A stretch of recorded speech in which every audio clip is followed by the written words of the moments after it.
Leah Dickerson. I'm the day librarian at Richmond Community College. I'm going to be helping you find information for your informative and argumentative papers.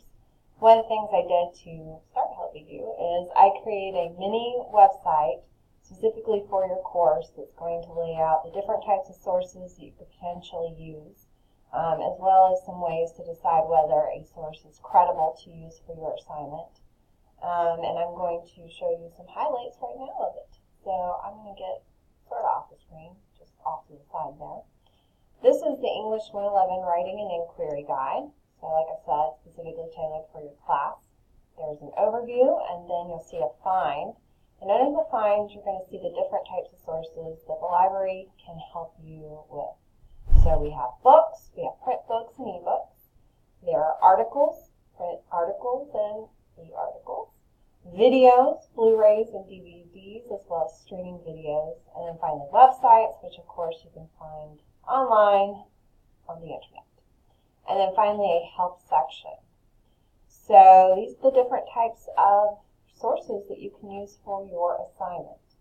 Once you decide on a source, I recommend going to the Websites tab and scrolling down.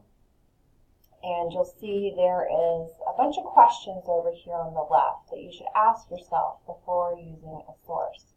And I put this on the Websites tab because a lot of people usually have questions about website sources. But you can use these questions when you're looking at books or articles or videos too.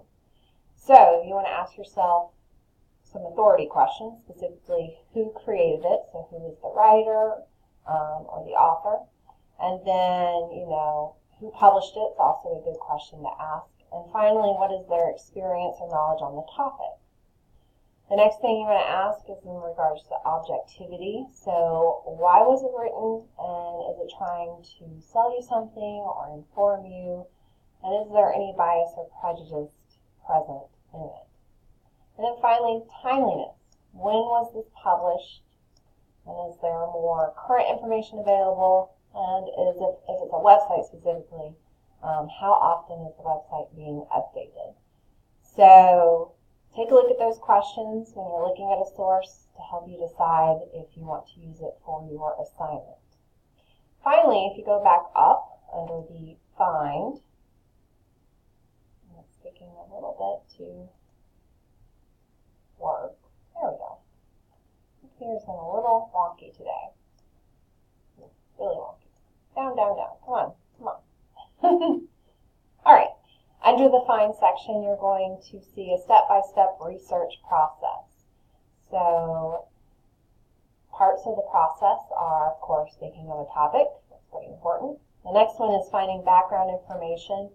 Specifically, you're going to be looking for different keywords associated with your topic, which is going to help you search more scholarly, academic, and professional sources.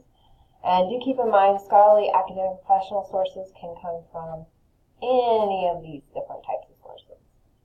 And then finally, when you choose to use a piece of information for your assignment, please make sure that you're giving the source site material and doing it correctly, and your instructor has directions on how to cite sources properly.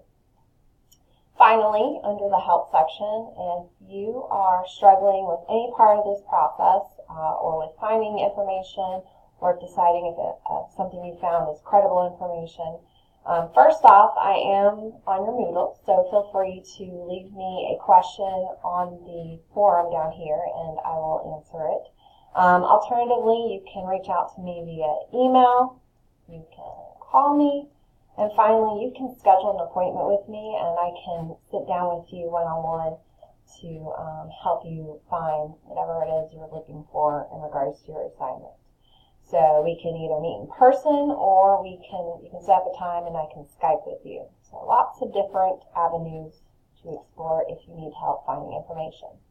Finally, if you are using any of our databases, do keep in mind that you're going to have to put in your password credentials, which are the exact same thing you use to log into Moodle. But if you do have any trouble logging into our databases, please just reach out to me and I can help hopefully troubleshoot it.